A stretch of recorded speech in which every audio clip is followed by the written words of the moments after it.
അപ്പോൾ ഇനി സുരേഷ് ഗോപി സാറിന് മന്ത്രിക്ക് ധൈര്യമായിട്ട് ആശാ വർക്കേഴ്സിൻ്റെ അടുത്ത് പോകാമല്ലോ. 75% ഇൻസെൻറ്റീവ് കൂട്ടിയിരിക്കുന്നത്. 2000 രൂപയായിരുന്നത് 3500 രൂപയാക്കിയിട്ടുണ്ടല്ലോ. അതുപോലെ തന്നെ 20,000 രൂപയായിരുന്ന ആനുകൂല്യം, പെൻഷൻ ആനുകൂല്യം 50,000 രൂപയിലേക്ക് വർദ്ധിപ്പിച്ചു.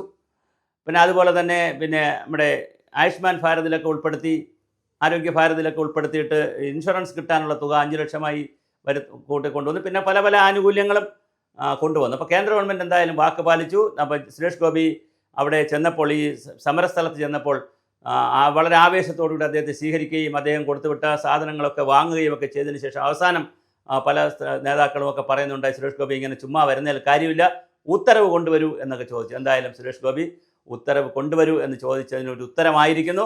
സുരേഷ് ഗോപി ഡൽഹിയിൽ പോയി JP നദ്ദയെ കണ്ട് പ്രത്യേകം ചർച്ച ചെയ്തു കാര്യങ്ങൾ. അതുപോലെ തന്നെ 2 പ്രാവശ്യമാണെങ്കിലും 1 പ്രാവശ്യം പോയി JP നദ്ദ ടൈം എടുക്കാതെ നമ്മുടെ സമയത്തിന് കിട്ടണമെന്ന് പറഞ്ഞ് വീണ ജോർജ് ക്യൂബയിൽ നിന്നുള്ള പ്രതിനിധികളുമായി അത്താഴ ഭക്ഷണത്തിന്, ഇവിടെ നിന്ന് ഡൽഹിയിൽ പോയി അത്താഴ ഭക്ഷണമാണ്. നിങ്ങൾ ആലോചിക്കണം എന്തൊക്കെയാണ് നമ്മുടെ രാജ്യം നടക്കുന്നത്. ക്യൂബൻ പ്രതിനിധികൾ ഡൽഹിയിൽ വരുന്നു, അപ്പോൾ നമ്മുടെ മന്ത്രി പോയി അത്താഴ ഭക്ഷണം കഴിക്കാൻ പോകുന്നു. സർക്കാരിൻ്റെ പൈസയിലാണേ. ഇവിടെ ആശാ വർക്കേഴ്സിന് കൊടുക്കാൻ 5 പൈസയില്ല. ഇവിടെ മെഡിക്കൽ കോളേജിൽ പിന്നെ ഓപ്പറേഷൻ നടത്താൻ ഉപകരണം വാങ്ങിച്ചു കൊടുക്കാൻ പൈസയില്ല. കോട്ടയത്ത് കെട്ടിടം വയ്ക്കാൻ പൈസയില്ല. ഒരു പണമില്ലാത്ത നാടാണ്. അപ്പോഴാണ് 36,000 രൂപയുടെ ബാഗുമായിട്ട്, ചെറിയ ബാഗുമായിട്ട് അങ്ങ് പോയിരിക്കുകയാണ് വീണ ജോർജ്. ഇതെല്ലാം നടക്കും നമ്മുടെ രാജ്യത്ത്. ജനാധിപത്യത്തിൽ എന്ത് തോന്നിയവാസവും നടക്കുന്ന രാജ്യമാണല്ലോ.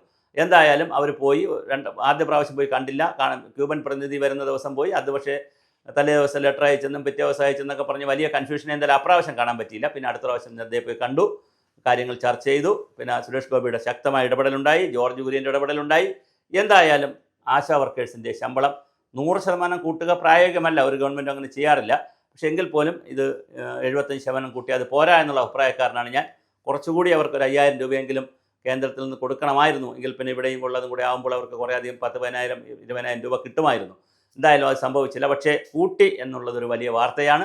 എന്തായാലും സുരേഷ് ഗോപി പറഞ്ഞ വാക്ക് പാലിച്ചിരിക്കുന്നു. കേന്ദ്ര ഗവൺമെൻറ്റും ആ വാക്ക് പാലിച്ചിരിക്കുന്നു. അതിൻ്റെ വേറെ ഒരു വലിയ ഒരു കൗതുകം അല്ലെങ്കിൽ രസകരമായ കാര്യം, രാജ്യത്തെ എല്ലാ ആളുകൾക്കും കിട്ടും. കേരളത്തിലെ 20,000 26,000 വരുന്നതിലല്ല, ലക്ഷക്കണക്കിന് സ്ത്രീകൾക്ക് ഇതിൻ്റെ ആനുകൂല്യം കിട്ടും എന്നുള്ളത് നമുക്കും അഭിമാനിക്കാം. എന്തായാലും ഇന്ത്യയിലെ എല്ലാ നമ്മുടെ ആശാ വർക്കേഴ്സിനും 2,000 നിന്ന് 3,500 രൂപ ആകുന്നതും 20,000 നിന്ന് 50,000 ആകുന്നതുമൊക്കെ വലിയ ആശ്വാസമാണ്. ഇനി ബാള് കേരള സർക്കാരിൻ്റെ കോർട്ടിലാണ്. അതുകൂടി തീരുമാനമായാൽ ഒരു 10,000 രൂപയെങ്കിലും ആക്കി കൊടുത്താൽ, ഒരു 3,000 ഇപ്പോൾ 7,000 അതിന് 10,000 ആക്കി കൊടുത്താൽ, അല്ലെങ്കിൽ ഒരു 12,000 15,000 ആക്കി കൊടുത്താൽ തീരാവുന്ന വിഷയമേ ഉള്ളൂ. അപ്പോൾ തീർച്ചയായിട്ടും ഇനി സമരത്തിൻ്റെ തീർപ്പിലേക്കാണ് കാര്യങ്ങൾ വരുന്നത്. അതുകൊണ്ട് തന്നെ കേന്ദ്ര ഗവൺമെൻറ് വലിയൊരു നല്ല തീരുമാനമാണ് എടുത്തത്. ഇനി സംസ്ഥാന ഗവൺമെൻറ് ഇത് തീരുമാനിക്കുമോ എന്നാണ് നമുക്കറിയേണ്ടത്.